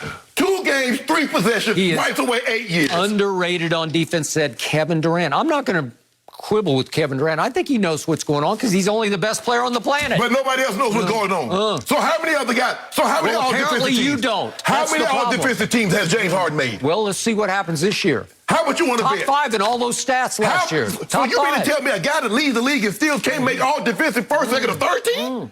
Well, we'll see. A lot of that's reputation. No, not reputation. Yeah? Not somebody reputation. is going strictly on reputation. Everything is reputation as long as your guy doesn't accomplish it. But when your guy accomplishes something, it's not reputation. Man, stop this, Skip. I'm going to start it. I started it. I've been saying this all year on this show, and you won't listen, and now Kevin Durant's saying exactly what I said. Who knew? But Giannis, another guy said that he isn't. Who cares what Giannis says? So who cares what Kevin Durant says? You're the one who rips Giannis on this show right and left. Skip. You can rip him all you want to, but he's a 2-time back-to-back MVP. So he doesn't know basketball. So Giannis doesn't know basketball. Only Kevin Durant knows basketball. All I know is the best team in the East right now is nothing but Nets. We're going to need more time for this one. They got the best record in the James Harden and his defense. Do they got the best record? The tape doesn't lie, Shannon. I hear you with pulling that. I know you got to work there. We will get to this again. No mercy. Well, the Tampa mayor just might be a fan of the show. She told reporters yesterday, quote, "Yes, we will talk about that, changing Tampa since we are becoming a title town to Tompa Bay. We'll have those discussions." Skip has been calling it Tompa Bay all season now. Yeah, he started this thing. So Shannon, how sick does this make you? It just makes me sick. It's ridiculous. Sorry. Skip, you ought to be ashamed of yourself. And the mayor should be ashamed of himself for putting something out there like that. I mean, y'all really should. This is embarrassing. So how sick does this make you? Like vomit sick? Yes. Oh. Yes. Thank you. Yes. Thank you. Yes. You know what? If he does pull off beating Breeze, Rodgers, and Mahomes, they might go all the way to Bradyville. Just forget about the Tampa Bay. Just call it Bradyville, right? I don't want to talk no more. Yeah. I don't even want to talk to you no more. See? I can't wait until Monday. That's what I can't. Monday's show. Shannon, There we go. We're not done yet. I mean, well, I appreciate the masking up here, but you're just done. Well, I personally like Tompa Bay. Skip, I'll help you finish the end of the show. I think it makes sense if they win on Sunday. Tompa Bay, it is. I'm feeling good about it. Way to go, man. You're embarrassing, Skip, man. You ought to be ashamed of yourself. You ought to be ashamed of yourself. You started this bull jive. I saw it all coming. I'm done. That is it for us, guys. Don't forget, Snoop will join us tomorrow. You don't want to miss it. The Herd is on right now. Have a good one.